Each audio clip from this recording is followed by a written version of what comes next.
Oui, shalom, peuple de Dieu, shalom. Je vous salue au nom puissant de notre Seigneur Jésus, le Dieu vivant et le Dieu puissant, le Dieu de gloire et le Dieu de bonté, le Dieu miséricordieux, le Dieu qui continue toujours à manifester sa bonté dans notre vie de chaque jour. C'est pourquoi cet après-midi, j'aimerais bénir une personne à travers de ces messages. C'est votre humble serviteur, l'évangéliste Christian Tamboué. Nous sommes encore là pour vous parler de la part de notre Seigneur Jésus, la personne qui a créé le ciel et la terre, la personne par qui tout a été créé. Parce que la Bible déclare dans le livre de Jean 1er qu'au commencement, il était la parole et cette parole était avec Dieu et que cette même parole était la personne de Dieu. C'est pourquoi, encore une fois de plus, je suis content de me retrouver devant vous pour vous parler de la part de notre Seigneur Jésus-Christ, mais cette fois-ci avec un thème très très important, un thème vraiment qui nous a beaucoup édifié depuis la journée d'hier avec la servante de Dieu Greta que je remercie en passant. J'aimerais dire à quelqu'un ceci, que nous sommes en train de parler de l'impact for Jesus Christ, dont nous parlons de l'impact pour la personne de Jésus-Christ, qui est notre Seigneur et notre Sauveur, et avec un thème aussi très très important qui est bel et bien la mission d'un ambassadeur du Christ, parce que tu dois savoir et tu dois comprendre quelle est réellement ta mission et qui est l'ambassadeur et quelles sont ses fonctions sur la terre afin qu'elles ne puissent pas passer de côté. C'est pourquoi, avant toute chose, j'aimerais rendre grâce à Dieu, le Père Tout-Puissant, le Créateur du ciel et de la terre. Je dis merci à Jésus-Christ, notre Seigneur et notre Sauveur. Et je te bénis aussi, toi qui me suis en ce moment, là où tu te retrouves, je ne sais pas où, mais que la grâce de notre Seigneur Jésus puisse te localiser par le nom puissant de notre Seigneur Jésus-Christ. Nous avons ainsi prié. Amen. La première des choses que nous devons comprendre, c'est quoi? Lorsqu'on parle de l'impact, nous voyons d'abord l'effet qui produit quelque chose qui, en absence ou en amont, la chose en question n'existait pas. Donc, si je me dis, par exemple, que ça, c'est l'impact de telle chose. Donc, au départ, il y a l'effet qui a été produit par quelque chose. Donc, cet effet n'existait pas. C'est lorsque la chose est venue, lorsque l'élément s'est présenté, que maintenant cet impact s'est manifesté. Donc c'est pourquoi, en d'autres termes, j'aimerais aussi te faire comprendre que l'impact, c'est aussi l'influence d'un élément X par un élément Y. Donc cela veut dire que j'ai une personne X qui a été impactée par une personne Y. Donc cela veut dire que la personne Y influence la personne X. Mais lorsque nous nous appelons, nous parlons de l'impact pour Jésus, nous voyons premièrement l'influence de la personne de Jésus-Christ dans notre vie. Nous voyons l'impact, la force, les effets que produit la personne de Jésus par rapport à notre vie. C'est pourquoi ce que tu dois d'abord comprendre, c'est quoi? Que Jésus-Christ est celui qui doit impacter ta vie. Jésus-Christ est la personne qui doit nous influencer. Jésus, c'est la personne qui doit influencer nos vies de chaque jour. Quel que soit dans ce que nous faisons, quel que soit dans ce que nous sommes en train de faire, quel que soit là où nous pouvons nous retrouver, là où nous pouvons encore se retrouver, quel que soit dans les milieux où nous sommes, c'est la personne de Jésus-Christ qui doit nous influencer. Que c'est la personne de Jésus qui doit influencer notre vie. C'est Jésus qui doit influencer notre caractère. C'est pourquoi son impact dans notre vie produit plusieurs éléments. Mais la première des choses qui produit l'impact de Jésus dans notre vie, c'est d'abord les changements. Oui, Jésus produit d'abord les changements des lois. Il y a un changement des lois. Parce que lorsque vous lisez dans les livres de Romains 8, le deuxième verset, la Bible déclare que la loi en Jésus-Christ, par l'Esprit, qui nous a affermis et ça nous a affranchis de la loi du péché ainsi que de la loi de la mort. Là, c'est Romains 8 qui nous disait. Donc, l'impact de Jésus-Christ dans notre vie nous a franchi d'abord des différentes lois. Et nous connaissons tous que la loi la plus exigeante, que la loi qui a accablé ce monde, c'est d'abord la loi du péché, après la loi de la mort. C'est pourquoi, lorsque Jésus vous impacte, il vient d'abord vous affranchir de la loi du péché, ainsi que de la loi de la mort. Amen. J'aimerais que tu puisses comprendre petit à petit l'impact de Jésus dans ta vie. À part le changement de la loi, lorsque Jésus nous impacte, son impact nous garantit aussi la liberté. Son impact nous garantit de vivre comme étant des personnes libres sur la terre, quel que soit dans le ciel, même dans le monde spirituel. C'est pourquoi la Bible déclare, dans le livre de Jean 8, le verset 36, la Bible nous dit que si donc le Fils vous a franchi, vous serez réellement libre. J'aimerais parler à quelqu'un ceci, que l'impact de Jésus dans ta vie, non seulement ça renverse la loi du péché et de la mort, mais ça te donne aussi la liberté dans tout ce que tu pourras faire. C'est pourquoi j'aimerais dire ceci, que nous ne vivons plus dans l'esclavagisme, parce que nous avons été impactés par la personne de Jésus. C'est pourquoi pendant ce programme et ce moment que nous parlons de l'impact pour Jésus, que Jésus-Christ de Nazareth puisse impacter la vie de quelqu'un qui me suit maintenant par le nom puissant de notre Seigneur Jésus. Gloire à Jésus. L'impact pour Jésus. Donc Jésus doit impacter ta vie. Bien aimé, cherche que Jésus puisse impacter réellement ta vie. Et tu verras comment tu seras libre. Tu verras comment tu ne seras plus sous la condamnation du péché. Tu verras comment tu ne seras plus sous la loi du péché, ainsi que sous la loi de ce monde. Amen. Ça, c'était le premier volet, qui était d'abord de t'expliquer l'impact de Jésus dans ta vie. Bien aimé, une personne qui a été impactée par le Christ, la personne là a toujours une différence. Parce que lorsque nous avons remarqué que Jean était en train de dire, dans Jean 8, 36, il insiste en disant que si donc le Christ vous a franchi, donc il y a une condition si. Lorsqu'on dit la condition si, cela veut dire quoi? Qu'il y a une condition qu'il va falloir remplir avant de pouvoir passer à la résolution.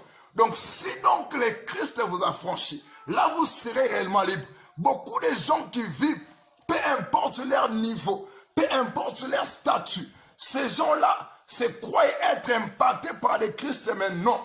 Le Christ, lorsque le Christ vous a franchi, vous vivrez totalement la liberté. C'est pourquoi l'apôtre Paul était en train de dire, dans le livre de Romains 8, le verset 1er, il disait qu'il n'y a plus de condamnation pour ceux qui vivent et ceux qui sont en Jésus. Donc la personne qui a été affranchie réellement par Jésus, cette personne vit la différence. Tu ne peux pas dire que tu es impacté ou affranchi par Jésus. Mais en toi, on trouve toujours la loi du péché. En toi, on trouve toujours la loi des mensonges. En toi, on trouve toujours la loi de la sorcellerie. En toi, on trouve toujours la loi du vol, de l'impudicité, de toutes sortes de péchés. Non, lorsque le Christ vous a franchi réellement, c'est la liberté totale et vous vivrez totalement les changements. Gloire à Jésus. Amen. Sois connecté cet après-midi, que tu puisses bien me suivre. Parce que j'aimerais te ramener à une dimension de comprendre l'importance et la puissance de l'impact de Jésus dans ta vie. Bien aimé, Jésus sauve et Jésus libère. Jésus nous impacte dans une dimension que même nous n'avons pas les moyens de pouvoir les comprendre ou les expliquer. Parce qu'il fait des choses qui nous dépassent, qui dépassent notre niveau d'intelligence ou notre niveau de raisonnement. Ma prière cet après-midi est que la personne qui me suit soit impactée par la personne de Jésus. Que Jésus te libère de la loi du péché, de la loi de la mort, ainsi que de la loi qui te condamne au nom de Jésus-Christ de Nazareth. Bien aimé, sois impacté par Jésus. Le véritable sauveur. La personne qui a vaincu le diable à la croix de Golgotha. Mais j'aimerais te ramener maintenant à un sujet très important qui nous concerne. Nous avons parlé de la mission. La mission d'un ambassadeur du Christ. Bien, mais beaucoup sont passés à côté. Oh, j'aimerais te rassurer que lorsque nous sommes ambassadeurs de Christ, il y a des éléments et des principes que nous devons respecter. Il y a la marche que nous devons mener, qui est une marche différente par rapport à une personne qui n'est pas ambassadeur de Christ.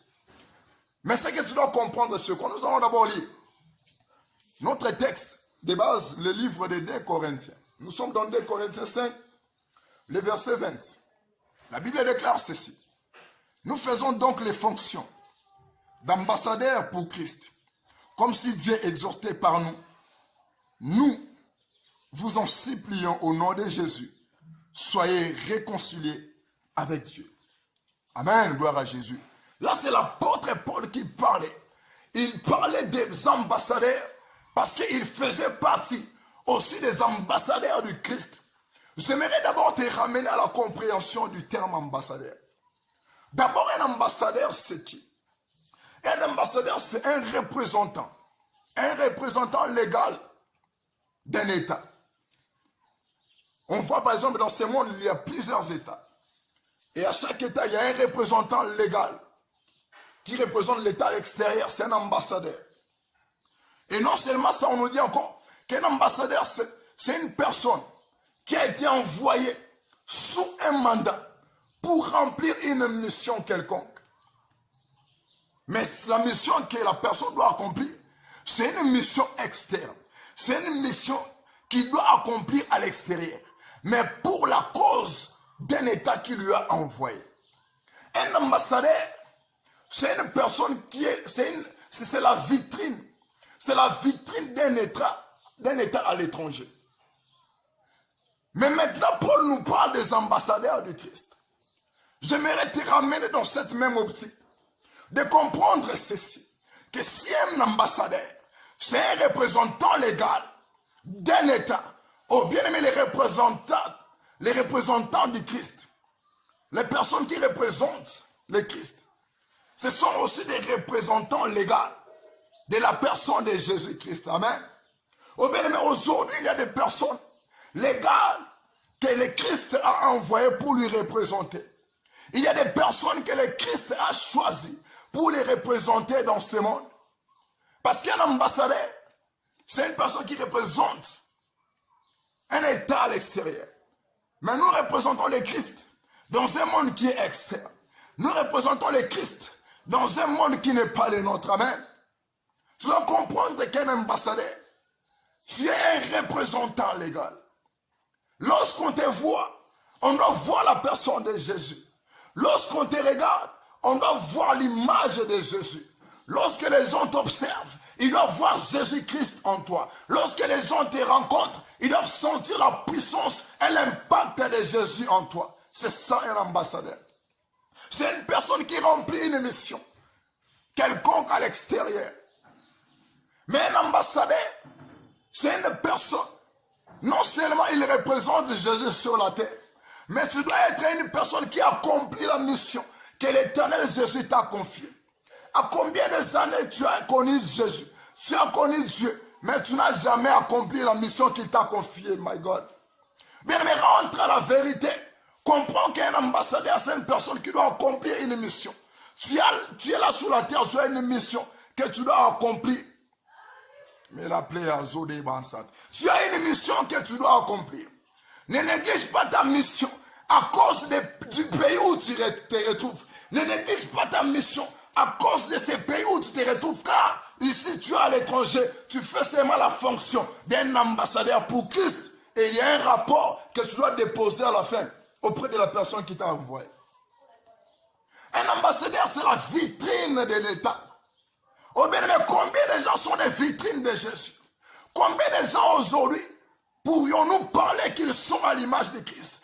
Un ambassadeur représente l'image de Christ. Ça représente l'image du ciel. C'est pourquoi la Bible déclare dans le livre de Genèse 1er, le verset 26, Dieu dit que créons l'homme à notre image et qu'il soit à notre ressemblance. Un ambassadeur du Christ doit avoir les ressemblances du Christ.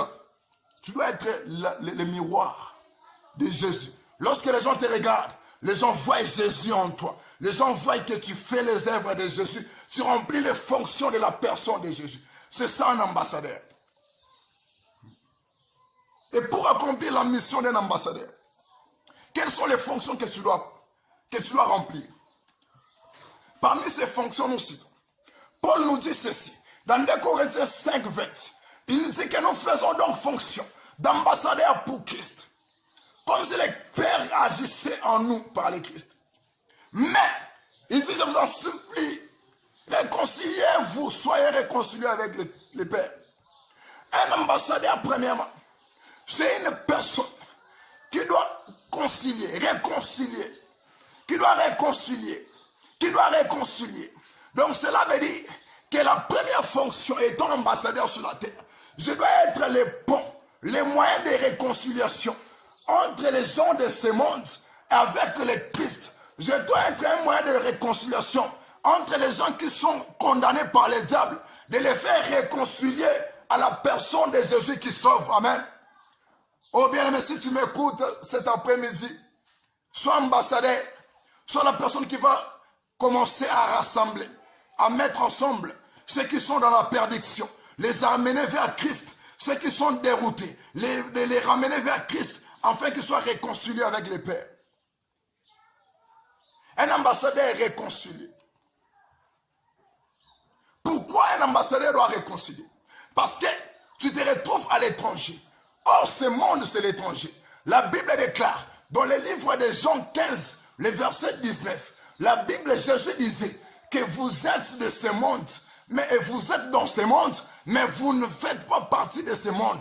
Donc, nous sommes seulement ici comme des ambassadeurs. Nous représentons le Christ, mais ce monde n'est pas à nous. Donc, nous sommes ici avec une mission de pouvoir récupérer les âmes à Christ, les réconcilier au Père. C'est ça la première fonction d'un ambassadeur qui va t'aider à accomplir ta mission.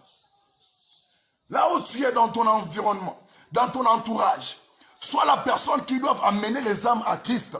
Ne sois pas la personne qui doit amener la division. Ne sois pas la personne qui peut amener des problèmes, non. Mais sois la personne qui va ramener la réconciliation entre Dieu et les gens qui sont perdus dans ce monde. C'est ça la première fonction d'un ambassadeur de Jésus.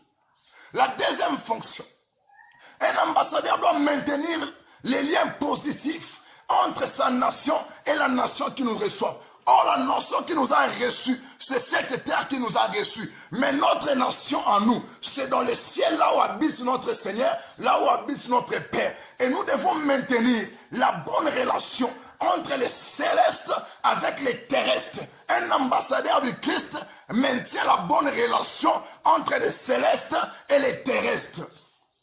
Mais la plaise, ok. J'aimerais parler à quelqu'un cet après-midi. Que tu comprennes la fonction d'un ambassadeur ainsi que sa mission. Donc tu dois maintenir ces liens-là. Ne sois pas un moyen de chute pour les autres, mais sois un moyen qui va aider les autres à expérimenter l'amour de Dieu. Sois un moyen qui doit aider les autres à pouvoir aimer aussi les choses de Dieu. Parce qu'un ambassadeur maintient les liens positifs entre les choses célestes et les choses terrestres. Sois un ambassadeur du Christ cet après-midi.